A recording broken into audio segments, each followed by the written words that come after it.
जय श्री राम। स्वागत है एक बार फिर से आपका हमारे चैनल जीवी पोस्ट।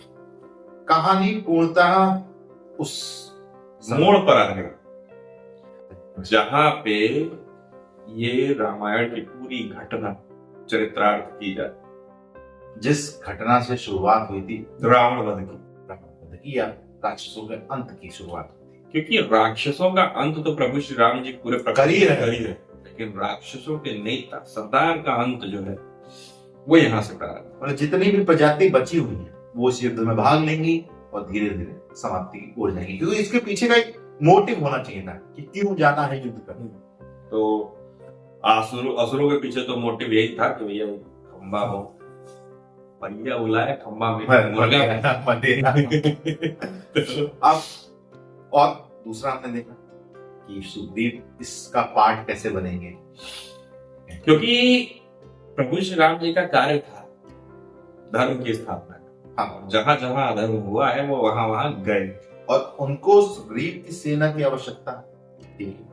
भाई सेना की तो आवश्यकता पड़ेगी ना, तो वो उनको मदद मिलती है वहां से, जिसके लिए वो उनको राज्य सौंप देते। देखिए पार्शली काम हो रहा है कि सारे राजा सारे वानर राज एकत्रित होंगे। कहीं ना कहीं हनुमान जी ने यह कहा है कि मैं सबसे परामर्श लूंगा, सब एकत्रित करूंगा। ये वो जब राम जी इस प्रकरण में अब आएंगे तो एकदम सटीक टाइम रहेगा कि हाँ सारी सेना वहां मौजूद है, बस लीडर का पहुंचना उनके पास थी, ठीक है, लेकिन किस प्रकार से बाली का वध होगा वो उन्हें ज्ञात नहीं था, ना ज्ञान था। तो उसके पश्चात जब वो राज्य प्राप्त कर लेंगे कि हाँ अब सुग्रीव के पास कोई ना कोई क्षमता है, चलिए जो भी वो आदेश देंगे वो पूर्ण होगा। तो नेतृत्व में कैसे चलेगी सेना, आगे क्या होता है इस प्रकरण से दोहराया जाता है। शुरू करते हैं एपिसोड 180 पार्ट 1। किस बात की प्रतीक्षा कर रहे हो तुम लक्ष्मण? जाओ अविलंब अपने भैया की सुरक्षा सुनिश्चित करो। भैया को भली भांति जानता हूँ मैं भाभी, अब थोड़ी प्रतीक्षा करें, सब स्पष्ट हो जाए। तुम कह रहे हो लक्ष्मण? उनकी पुकार सुनने के बाद भी ऐसा कैसे कह सकते हो? क्योंकि ये विश्वास के साथ कह सकता हूँ भाभी, और वही मैं आपको समझाने का प्रयास कर रहा हूँ कि ये पुकार राम भैया की नहीं। क्यों नहीं हो सकती? तुम ऐसे निश्चय के साथ कैसे कह सकते हो कि ये रघुनंदन की पुकार नहीं है? इतने वर्ष उनके साथ रहने के पश्चात भी तुम उनका स्वर नहीं पहचान सके?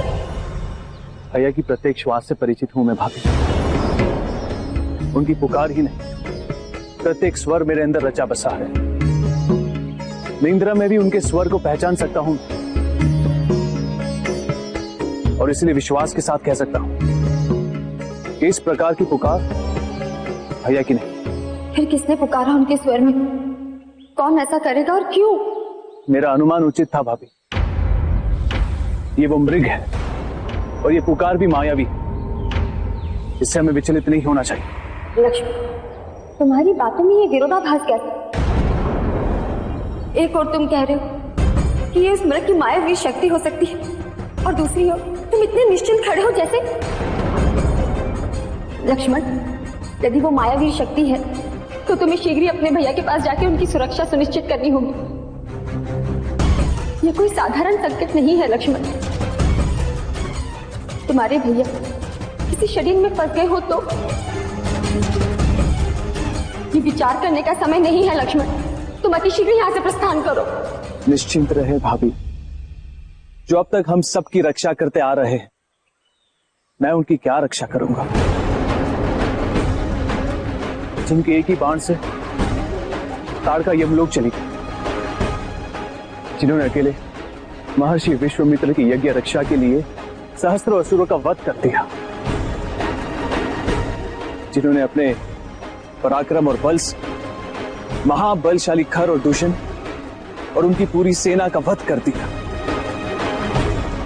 जिन्होंने अकेले समस्त दंडकारण्य को असुरों से मुक्त कर दिया, उन्हें सहायता की क्या आवश्यकता भाभी? सत्य तो यह है भाभी कि इस समय राम भैया ने वो मृग संकट में है। आप निश्चित रहें।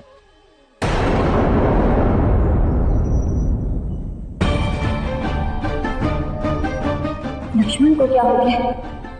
आज पहली बार उसे अपने भैया के प्रति मैंने ऐसे उपेक्षित देखा है।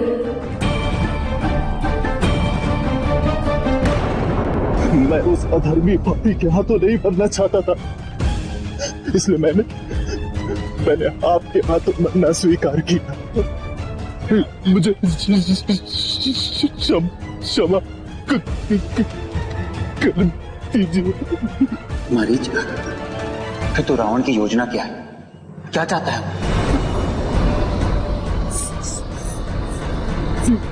सीता,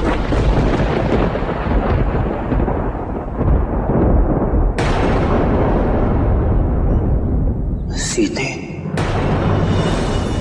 लक्ष्मण, तुम भूल रहे हो कि तुम वन में किस उद्देश्य से आए थे।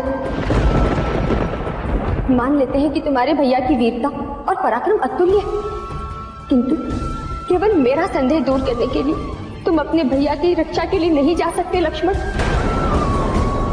ये संकट साधारण नहीं है लक्ष्मण। पक्षीराज जटायु ने भी हमें इस बारे में सचेत किया था कि उन्होंने रावण को पंचवटी में देखा है। उन्होंने रावण के षड्यंत्र की ओर भी संकेत किया था। होना ये अवश्य रावण की ही योजना होगी। कहीं उन्होंने असुरों के साथ मिलकर रघुनंदन को वन में अकेला देखकर घेर न लिया हो। तुम रावण को नहीं जानते लक्ष्मण। यदि जानते तो तुम एक क्षण भी यहां नहीं रुकते। लक्ष्मण, पिछले 13 वर्षों से तुम अपने भैया के साथ उनकी परछाई बनकर रहे हो। आज इस संकट की घड़ी में उन्हें तुम्हारी आवश्यकता है। जाओ लक्ष्मण, मेरी बात मान लो। आज उन्हें अकेला मत छोड़ो। न जाने क्यों मैंने उस मृग के पीछे उन्हें भेजकर इस संकट में डाल दिया। आप उचित कह रही हैं भाभी। ये रावण का षड्यंत्र हो सकता है, और आपका ये कहना कि ये कोई साधारण संकट नहीं, ये भी संभव है ना? तो जाओ लक्ष्मण, समय व्यर्थ मत करो। क्या हुआ? तुम क्या सोच रहे हो? तुम जाओगे या नहीं? नहीं भाभी, यदि ये रावण का षड्यंत्र है तो राम भैया उसका लक्ष्य नहीं, उसका लक्ष्य केवल आप है।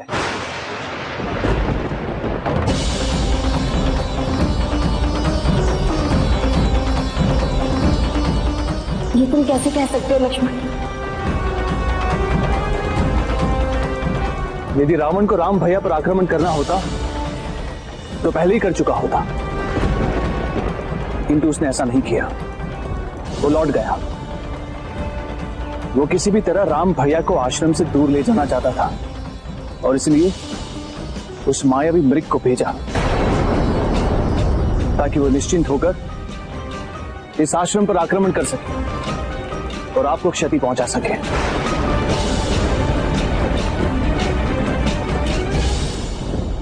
और हाँ भाभी, यहां आने का उद्देश्य ही मैं नहीं भूला। आप दोनों की रक्षा करना यही मेरा कर्तव्य रहा है। मैं आपको छोड़कर इसलिए नहीं जा रहा हूं क्योंकि ये राम भैया का आदेश है कि मैं आपकी रक्षा करूं, और मैं वही कर रहा हूं। तो एक आदेश मैं तुम्हें देती हूँ लक्ष्मण। तुम रघुनंदन की सहायता के लिए जाओ, अभी, बिना विलंब के।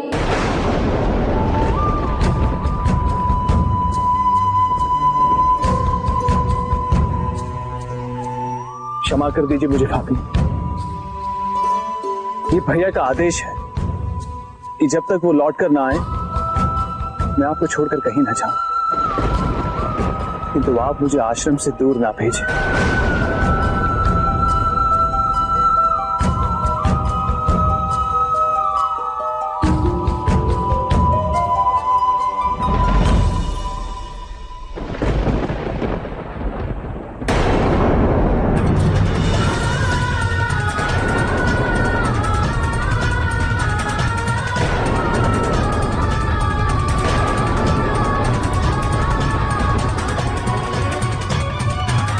अभी ये क्या करने जा रही हैं आप?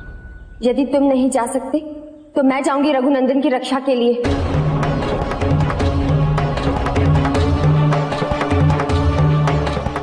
रुक जाइए भाभी, भाभी ये उचित नहीं है। रुक जाइए। नहीं भाभी,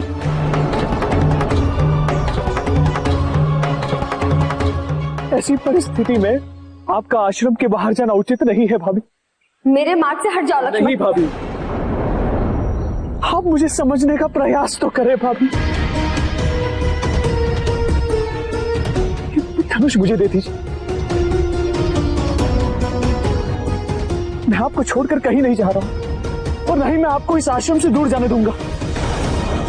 भाभी, समझने का प्रयास करें।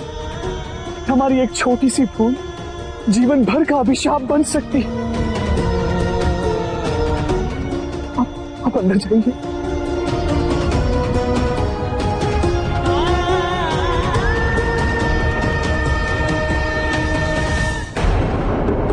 मामा श्री, सब कुछ मेरी योजना के अनुसार ही हो रहा है। मामा मारीच ने अपनी भूमिका भली भांति पूरी कर दी है। मारीच ने तपस्वी राम को पंचवटी से कोसों दूर कर दिया। अब वो लौटना भी चाहे तो दोपहर कहीं नहीं गए।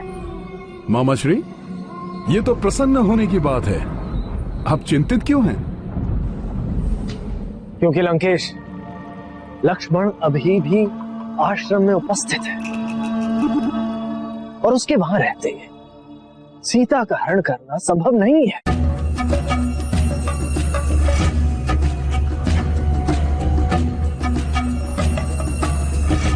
मामा मारीच ने जिस वेदना और पीड़ा के साथ लक्ष्मण को पुकारा है, लक्ष्मण को आश्रम छोड़कर जाना ही पड़ेगा। किंतु लंकेश, उन्हें पहले से ही आपके द्वारा आक्रमण किए जाने की आशंका थी और अब तो लक्ष्मण को यह भी समझ में आ गया होगा कि जो हो रहा है वो भी आप ही का षड्यंत्र है।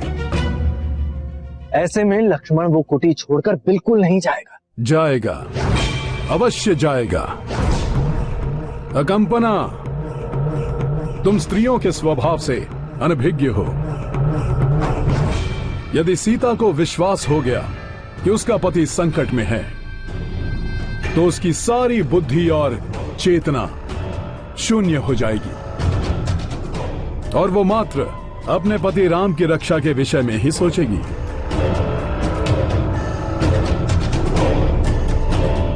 और ऐसे में लक्ष्मण को राम के पास भेजने के लिए यदि सभी मर्यादाओं को खंडित करना पड़ा तो सीता वो भी कर देगी।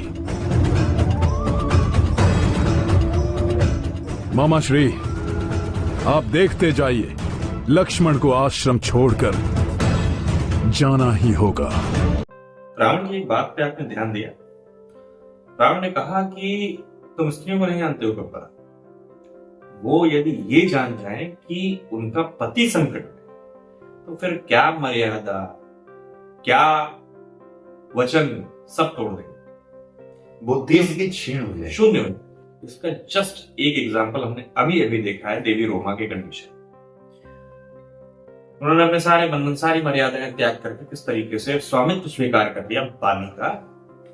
वही हाल होने जा रहा है इस वक्त यहाँ पे। वचन गया भाड़ में। अभी तो पति की रक्षा करना इंपॉर्टेंट। तुम नहीं जाओगे, मैं जाऊंगी। कितनी डिटेलिंग में दिखाया गया। अच्छा, मुझे तो वो याद आ गया, कुछ तो गड़बड़ है। हाँ, लेकिन एक चीज देखने वाली, लक्ष्मण जी ने पूरा षड्यंत्र आंखों के सामने एकदम खोल के, वही तो डिटेलिंग कह रहा हूँ कि उनको पूरा प्री प्लान हो गया कि आप नहीं जानते। एक डिटेक्टिव की तरह उन्होंने पूरी चीजें एकदम स्पष्ट रूप से, जिन्होंने इतने राक्षसों का, इतने महाबलियों का वध किया, वो एक मायावी असुर से कैसे पराजित हो सकते हैं। पहली चीज। दूसरी चीज ये है कि वो ऐसे मुझे बुला ही नहीं सकते, उनका स्वर तो मैं पहचानता हूँ, भली बात थी। श्वास जानता हूँ, निद्रा में भी पहचान।